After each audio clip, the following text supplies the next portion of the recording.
교독하겠습니다. 11 제자가 갈릴리에 가서 예수께서 지시하신 산에 이르러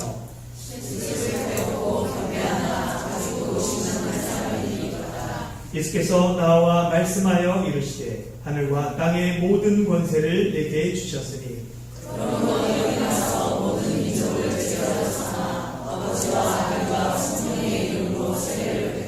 함께 읽겠습니다. 내가 너희에게 분부한 모든 것을 가르쳐 지키게 하라. 볼지어다 내가 세상 끝날까지 너희와 항상 함께 있으리라 하시니라. 아멘.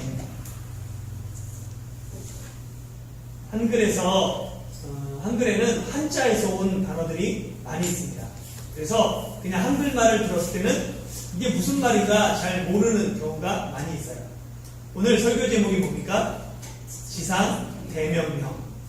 이 말만 딱 보면 오해하기 좋아요.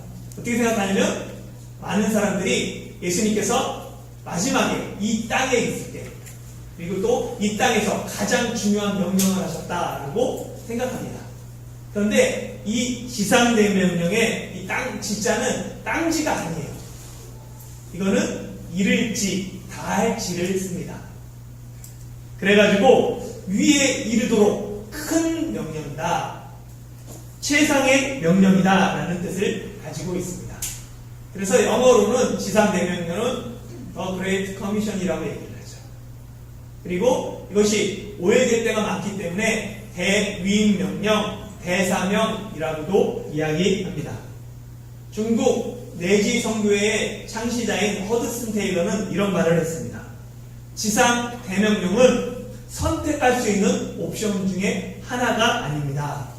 그것은 복종해야 될 명령입니다. 많은 옵션 중에 하나 내가 선택하는 것이 지상 대명령이 아니라 이것은 모든 사람이 복종해야 될 명령이다 라고 얘기했어요. 저는 이렇게 이야기하고 싶습니다. 지상 대명령은 선택받은 사람만이 하는 것이 아니다. 그것은 모든 사람이 참여해야 할 명령이다. 지상 대명령은 선택받은 사람들, 선교사, 목사, 믿음이 좋은 사람들만이 하는 것이 아니라 모든 사람에게 하는 하나님의 명령입니다. 어린이 찬양 중에 이런 찬양이 있어요. 가라 가라 세상을 향해 가라 가라 말씀 가지고. 혹시 이 찬양 아십니까?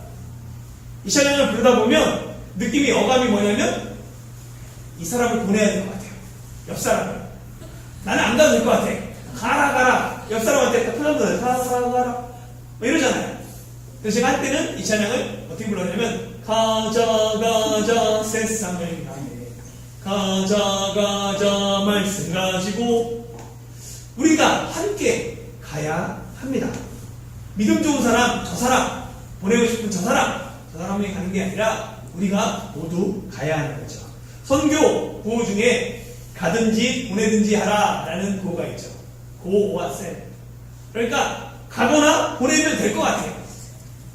그러면 내가 가면 보내지 않아야지 될 것 같고 저 사람이 가면 나는 보내면 될 것 같아요. 그런데 가거나 보내거나 하는 것이 아니라 새로운 구호가 필요합니다. 뭐냐면 엔드죠. 가고 그리고 보내는 거예요. 내가 가고 그리고 또 보내는 겁니다. 우리가 가는 거예요. 우리가 보내는 거죠. 우리가 그냥 어쩌다가 보니까 여기 대만에서 살고 있고 타이중에서 만난 것이 아닙니다. 학창시절에 이걸 잘 외우셨던 분들이 있어요. 1994년에 폐지됐거든요. 국민교육헌장. 기억하십니까? 첫 시작이 어떻게 하죠? 외우셨던 분들. 우리는 민족 중의 역사적 사명을 띠고 이 땅에 태어났다. 그러면서 뭐 조상의 얼을 길어 오늘의 대달려 안으로는 자주 독립의 자세를 확립하고 밖으로는 인류공원에 이바지할 때다. 이렇게 하면서 막 외웠던 기억이 있습니다. 이 국민교육헌장 첫 구절, 우리는 민족 중의 역사적 사명을 띠고 태어났죠. 교회 안에 들어오면 뭐예요? 우리는 하나님 나라 부흥의 역사적 사명을 띠고 이 땅에 태어났어요. 이 땅에 함께 만났습니다. 어쩌다가 대만에서 만난 것이 아니에요. 하나님의 섭리와 하나님의 계획하신 아래 여러분들이 이곳에서 만났습니다. 그렇다면 지금 내가 이 땅에서 어떻게 살아야 할까요? 하나님께서 내게 원하시는 이 땅에서의 모습은 무엇일까요? 고민할 필요가 있습니다. 여러분에게는 삶의 목표, 분명한 비전이 있습니까? 분명한 목표가 있는 사람은 지금 무엇을 해야 하는지 분명하게 알아요. 그러나 분명한 목표가 없는 사람은 뭘 해야 할지 모릅니다. 그러다 보니까 주변에서 말 한마디 하면 항상 흔들흔들거려요. 분명한 비전, 분명한 표대, 그것이 그 사람에게 없기 때문에 그렇습니다. 예수님께는 분명한 비전이 있었어요. 그 비전이 바로 지상 대명령입니다. 모든 민족을 제자 삼는 것, 모든 사람을 하나님의 나라로, 하나님의 일꾼으로 삼는 것, 이 비전이 예수님의 비전이었죠. 비전이 있는 사람은 그 비전을 이루기 위해 인내해야 합니다. 사도 바울은 뭐라고 얘기하냐면 고린도전서 9장 25절에 이기는 자마다 모든 일에 절제한다라고 얘기합니다.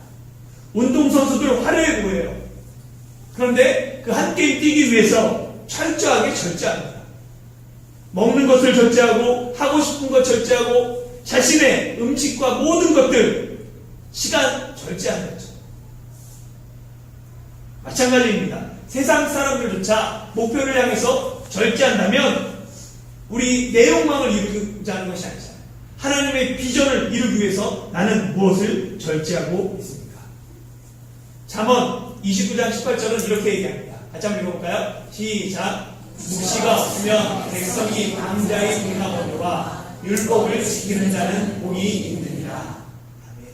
여기서 묵시는 비전을 말합니다. 비전이 없으면 사람은 방자에 행해요. 방자에 행한다는 말은 무엇이냐면 자기 마음대로 산다는 거예요.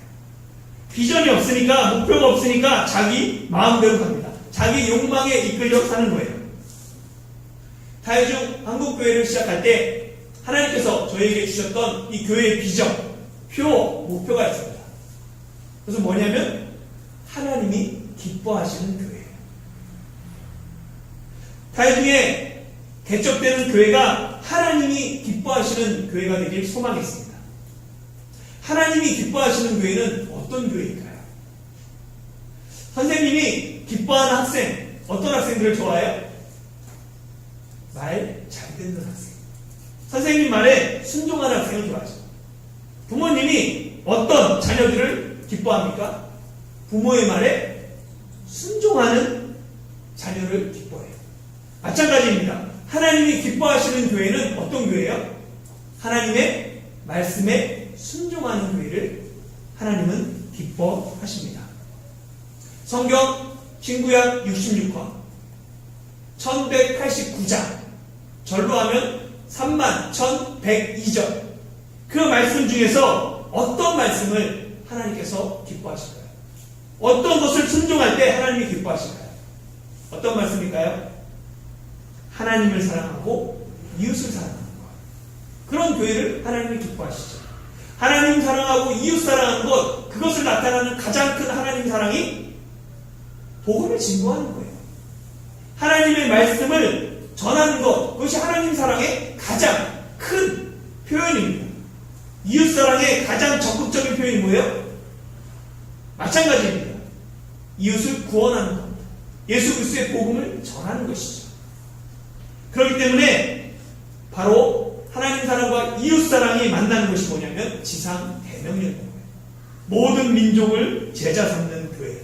그 교회를 하나님이 기뻐하십니다. 타이즈 한국교회가 그런 교회가 되기를 소망합니다. 타이즈 한국교회가 하나님이 기뻐하시는 교회, 제자 삼고 선교하는 교회로 쓰임받는 교회가 되면 좋겠습니다. 지상 대명령을 이루는 타이중 한국교회가 되기 위해서는 우리에게 필요한 세 가지가 있어요. 첫 번째는 뭐냐면 주님의 권세를 믿어야 합니다. 18절 말씀 함께 읽겠습니다. 시작. 예수께서 나와 말씀하여 이르시되 하늘과 땅의 모든 권세를 내게 주셨으니. 예수님은 지상 대명령을 말씀하시기 전에 먼저 자신의 권세에 대해서 말씀하세요. 하늘과 땅의 모든 권세, 땅으로 표현되는 세상 모든 나라의 권세가 주님에게 있습니다. 하늘로 표현되는 우주 만물과 영의 세계의 권세까지 주님에게 속했어요. 예수님께서 하늘과 땅의 모든 권세를 가진 만왕의 왕이시며 만주의 주가 되십니다. 한눈으로 보는 성경이라는 책이 있어요. 브루스 윌킨스와 케네스 모아가 썼는데요. 거기에 보면 성경들에 대해서 나름대로 요약을 하면서 핵심들을 이야기합니다. 거기에 보면 마태복음에 대해서 이렇게 얘기해요. 마태복음은 왕에 대한 책이다 하면서 7가지로 마태복음을 딱 나눠서 구분합니다. 보면 첫 번째는 1장 1절부터 4장 11절까지 예수님이 시험 받으실 때까지가 왕의 출현이라고 얘기하고 4장부터 7장까지를 왕의 선포, 그러니까 산상수훈 왕의 선포라고 얘기하고요. 8장부터 11장 1절까지가 왕의 능력 고치시는 것, 그리고 11장부터 16장 12절까지를 왕에 대한 배척의 확산, 그리고 16장 13절부터 20장 28절까지 왕의 제자들을 예비하신 20장 29절부터 27장까지를 왕의 현현과 배척당하신, 그리고 28장을 왕의 증거, 이렇게 얘기합니다. 사복음서마다 각자의 강조점과 특징이 있어요. 그런데 마태복음을 뭐라고 그러냐면 예수님을 철저하게 왕으로 얘기한다라고 얘기하고 있는 거예요. 마태복음 1장 1절은 어떻게 시작합니까? 예수님께서 왕의 혈통인 다윗의 자손으로 오셨다라고 얘기를 해요. 2장 2절은 동방박사를 통해서 예수님이 유대인의 왕이다라고 얘기를 하죠. 21장에서는 예수님이 낙이 타고 짐승의 새끼를 타심으로 말미암아 스가랴 예언이 이루어졌다. 예수님이 바로 왕이다라는 것을 나타냅니다. 27장에서 총독 빌라도가 예수님에게 묻죠. 내가 유대인의 왕이냐라고 묻습니다. 예수님이 그렇다라고 인정하죠. 예수님이 십자가에 달리실 때 그 위에 기록되어 있는 죄패에 유대인의 왕이라고 기록되어 있었습니다. 그리고 결정적으로 28장에서 예수님이 사망의 권세를 깨고 부활하심으로 말미암아 하늘과 땅의 모든 권세를 가진 왕이시다라는 것을 분명하게 드러내셨습니다. 교학교 시절 예전에 자주 불렀던 찬양 중에 예수님 찬양이라는 찬양이 있죠. 거기에 보면 가사 중에 뭐가 있어요? 예수님 권세, 예수님 권세, 내 권세라는 그 가사가 있습니다. 같이 한번 불러볼까요? 예수님 권세, 예수님 권세, 예수님 권세, 내 권세, 예수님 권세, 예수님 권세, 예수님 권세, 내 권세. 할렐루야, 할렐루야. 예수님 권세, 내 권세. 할렐루야,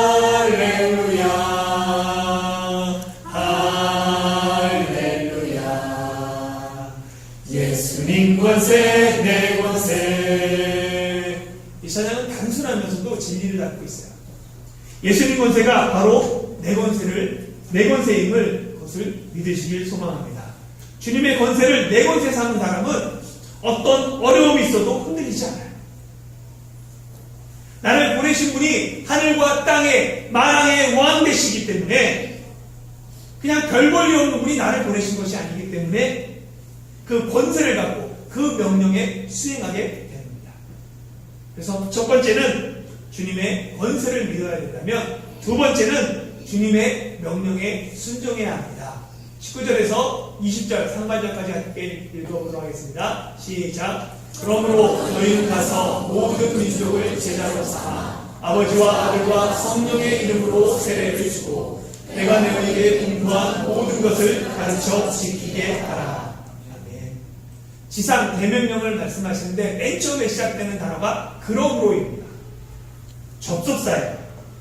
그러니까 이 그러므로는 18절 말씀하고 연결된다는 거예요.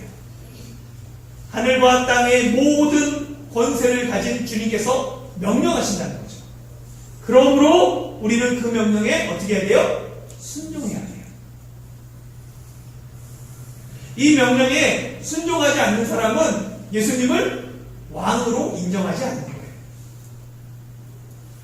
예수님을 하늘과 땅의 모든 권세를 가진 분으로 인정하지 않는 사람은 순종하지 않습니다.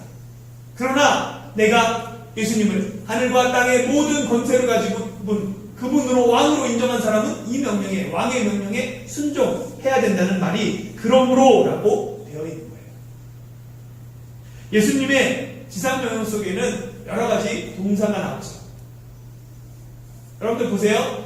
어떤 동사가 나옵니까? 너희는 가서 모든 민족을 제자로 삼아 아버지와 아들과 성령의 이름으로 세례를 주고 내가 너희에게 분부한 모든 것을 가르쳐 지키게 하라. 이렇게 보면 네 개의 동사가 나온 것처럼 보입니다. 맞습니다. 그런데 여기에서 명령형은 하나예요. 동사의 명령형은 빨간색으로 되어 있는 제자로 삼아입니다. 제자로 삼으라는 게 주동사예요. 그리고 나머지 가서 세례를 주고 가르쳐 지키게 하라. 이 파란색으로 되어 있는 건 동사형의 분사형으로 되어 있습니다. 그러니까 뭐냐면 가서 세례를 주고 가르쳐 지키게 하는 목적이 제자를 삼는 명령을 그것을 달성하기 위한 조건이라는 거예요. 그래서 주동사는 제자를 삼아입니다. 이 제자를 삼는 것, 이 예수님의 명령은 모든 민족을 대상으로 하고 있습니다. 이 민족이라는 개념 때문에 우리는 꼭 멀리 가야 할 것만 같아요. 어딘가 나가야 할 것만 같습니다. 우리는 대만에 있기 때문에 조금 그래도 좀 괜찮다고 생각이 들어요. 그런데 사실은 꼭 멀리 갈 필요는 없습니다. 오히려 가까운 곳에서부터 시작하는 것이 좋아요. 가정에 예수님을 믿지 않는 형제자매, 부모님이 있다면 가정으로 가서 복음을 전하는 거죠. 내 친한 친구가 아직 예수님을 모르면 그 친구에게 가서 복음을 전하는 거예요. 지금 내가 있는 그 자리에서부터 시작하는 것입니다. 사도행전 1장 8절 같이 한번 읽어볼까요? 시작. 오직 성령이 너희에게 임하시면 너희가 권능을 받고 예루살렘과 온 유대와 사마리아와 땅끝까지 이르러 내 증인이 되리라 하시니라. 아멘. 우리가 권능, 능력 받는 거 되게 좋아해요. 성령의 능력 받고 싶어 합니다. 그런데 그 목적을 잃어버릴 때가 많아요. 왜? 성령님께서 우리에게 권능을 주시나요? 이 말씀을 보면 뭐예요? 권능을 받고 뭐 해야 돼요? 증인이 되어야 됩니다. 우리는 주님의 증인 되기 위하라고 성령님께서 우리 가운데 권능을, 능력을 주신 거예요. 예수님의 권세를 내 권세 삼고 성령의 권능을 받은 사람은 주님의 증인이 되게 되어 있습니다. 이를 통해서 복음이 온 유다와 사마리아와 땅끝까지 이르러 확장되었습니다. 선교사 열전을 쓴 누스토커는 인도네시아의 뉴기니 섬의 이리안 자야를 땅끝으로 봤어요. 그래가지고 그녀는 땅끝까지 복음을 전하기 원하는 간절한 마음으로 이 선교사 열전을 쓰면서 자기가 선교사로 나가지 못했기 때문에 선교사에 대한 이야기들을 쫙 씁니다. 그러면서 부제를 뭐라고 정했냐면 예루살렘에서부터 이리안 자야까지. 그녀가 사는 그곳에서 서양 사람이 볼 때는 땅끝이 이리안 자야라고 봤다고 해요. 사도 바울은 로마교회 편지 쓰면서 이야기하죠. 내가 스바냐에 가겠다. 스바냐가 스페인어로 당시에 땅끝으로 생각했기 때문에 그렇습니다. 여러분의 땅끝은 어디입니까? 이렇게 지리적으로 땅끝을 이야기할 수 있죠. 한국에서 지구의 반대쪽을 뚫으면 어디로 나오냐면 칠레, 남미의 칠레 정도가 나옵니다. 거기를 땅끝으로 생각할 수 있어요. 또한 이 땅끝은 영적인 의미를 부여해서 무슬림 지역, 힌두권, 공산권 그렇게 생각할 수도 있습니다.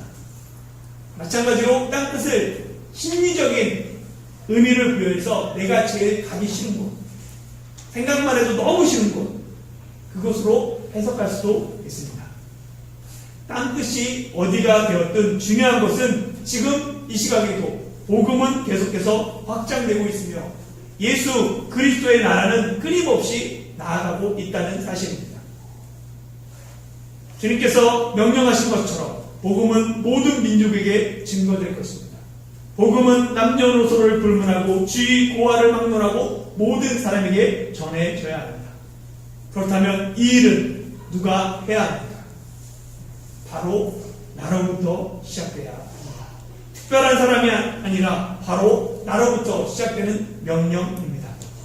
하나님의 역사는 무모해 보이지만 그냥 단순하게 그 말씀을 믿고 순종한 사람들에 의해서 시작되었고 확산되어 갔습니다. 이 세상에 어떤 것보다도 예수님을 사랑하며 그 말씀을 귀히 여겼던 한 사람으로부터 모든 인류의 놀라운 변화들은 시작되었습니다. 우리 교회가 2019년 종교인 성경 통독을 시작하며 20독을 선포했을 때 과연 우리가 20독을 할 수 있을까라는 마음이 들 수 있죠. 그런데 그 말씀에 순종하며 한 달 만에 성경을 통독하신 분이 3분이 되었어요. 바로 한 사람으로부터 변화는 시작되고 한 사람으로부터 부흥은 시작됩니다. 그 한 사람이 바로 내가 되길 소망합니다. 우리는 주님의 명령을 따라 모든 사람을 제자로 삼아야 합니다. 그런데 제자를 삼는다고 할 때 내가 어떻게 다른 사람을 제자로 삼을 수 있을까? 나는 너무나 부족한데 걱정이 앞섭니다. 왜냐하면 내가 아직 제자가 되지 못했는데 다른 사람을 가르칠 수 있을까? 너무나 큰 부담으로 다가옵니다. 나는 좀 부족하기 때문에 더 배워야 돼, 더 훈련해야 돼. 그 다음에 다른 사람을 제자로 삼을 수 있다라는 생각을 갖습니다. 맞습니다. 우리 모두는 부족해요. 그렇기 때문에 언제든지 계속 배워야 되고 배움을 게을리 하지 말아야 합니다. 이론적으로는 먼저 제자가 돼야지 다른 사람을 제자 삼을 수 있는 것이 맞습니다. 그러나 내가 부족하기 때문에 다른 사람을 제자 삼을 수 없다는 생각은 한번 생각해 볼 필요가 있어요. 뭐냐면 그 사람을 예수님의 제자로 삼고자 하는가 아니면 나의 제자로 만들고자 하는가, 혹시 나의 제자로 삼기 때문에 부담감이 생긴 것은 아닌가. 내 식으로 내 제자로 만들려고 하면 언제나 부족할 수밖에 없습니다. 그러나 예수님께서 제자를 삼으라는 말씀은 나의 제자가 아니라 예수님의 제자예요. 예수님의 제자는 예수님이 만들어 가십니다.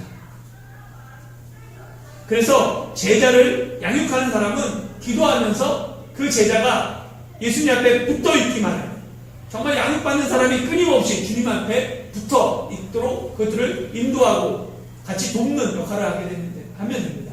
왜냐하면 주님께 붙어 있으면 때가 되면 자연스럽게 열매가 맺혀요. 포도나무가 가지에 붙어 있으면 열매를 맺는 것처럼 우리가 먼저 포도나무에 붙어 있는 가지가 됐던 거죠. 다른 사람 역시 그 포도나무에 붙어 있도록 도와주는 역할이 우리의 역할입니다. 주님께서 원하시는 것은 주님의 말씀에 순종하는 청지기예요. 그렇게 우리는 충성된 청지기로 주님의 말씀에 순종하기만 하면 됩니다. 제자를 삼으라고 했으면 그냥 해보면 돼요. 나머지는 주님께서 그 일들을 감당하십니다. 순종이 제자의 가장 큰 덕목임을 믿고 주님의 명령에 온전히 순종하는 제자들이 되길 소망합니다. 세 번째는 주님의 약속을 붙잡아야 합니다. 20절 하반절 말씀 같이 읽어보겠습니다. 시작. 볼지어다 내가 세상 끝날까지 너희와 항상 함께 있으리라 하십니다. 아멘. 예수님은 하늘과 땅의 모든 권세를 가지시고 모든 민족을 제자 삼으라고 명령하셨습니다. 그런데 이 명령만 준 것이 아니에요. 명령과 함께 약속도 함께 해주셨습니다. 이 약속이 세상 끝날까지 우리와 함께 계시겠다는 약속이에요. 예수라는 이 이름의 뜻은 자기 백성을 저희의 죄에서 구원할 자, 구원자라는 뜻을 갖고 있습니다. 예수님의 이름이 또 하나 있죠. 마태복음 1장에 보면 예수라는 이름과 함께 어떤 이름이 등장하냐면 보라 처녀가 잉태하여 아들을 낳을 것이 그 이름을 임마누엘이라 하더라. 임마누엘의 뜻은 하나님이 우리와 함께 계시다라는 뜻을 가지고 있습니다. 예수님께서 이 땅에 오셔서 임마누엘이 되신 거예요. 하나님이 우리와 함께 계시는 하나님이 계십니다. 원래 인간은 죄로 말미암아 하나님과 함께 할 수 없었어요. 거룩하신 하나님께 나갈 수 없었습니다. 그런데 예수님께서 이 땅에 오셔서 그 죄의 담을 헐고 새롭고 산 길을 내셨어요. 예수님께서 십자가에 돌아가심으로 말미암아 하나님께 나가는 그 길, 성소에 가는 그 길, 가로막혔던 막혔던 그 휘장이 찢어지고 이제는 하나님께 나가는 새로운 길이 열렸습니다. 하나님이 우리와 함께 계시는 임마누엘 되시기 그 길을 여신 분이 예수님이세요. 하나님이 우리와 함께 계시다는 말씀은 하나님의 말씀에 순종하며 하나님의 말씀을 사모하는 사람들에게는 큰 위로와 힘이 됩니다. 아, 하나님이 나와 함께 계시지. 하나님이 지금 내가 어려울지라도 힘들어도 나를 알고 계시지. 그런데 하나님의 말씀에 불순종하며 불의하며 사는 사람들에게는 무서운 경고의 말씀이 됩니다. 지금 그 자리에 주님께서 함께 하시기 때문에 그렇습니다. 주님께서 세상 끝날까지 항상 우리와 함께 계시다는 말씀이 우리 삶의 소망이 되며 가장 큰 힘이 되는 말씀이 되길 소망합니다. 예수님을 왕으로 모신 다이중 한국교회 성도 여러분, 다이중 한국교회가 하나님께서 기뻐하시는 교회, 지상명령을 이루는 교회가 되길 소망합니다. 지상명령을 이루기 위해 주님의 권세를 믿고 주님의 말씀에 순종하며 주님의 약속을 붙들고 오늘도 주님과 함께 주어진 자리 가운데서 예수님의 제자로 사는 저와 여러분이 되길 예수님의 이름으로 축원합니다. 오늘 들은 말씀을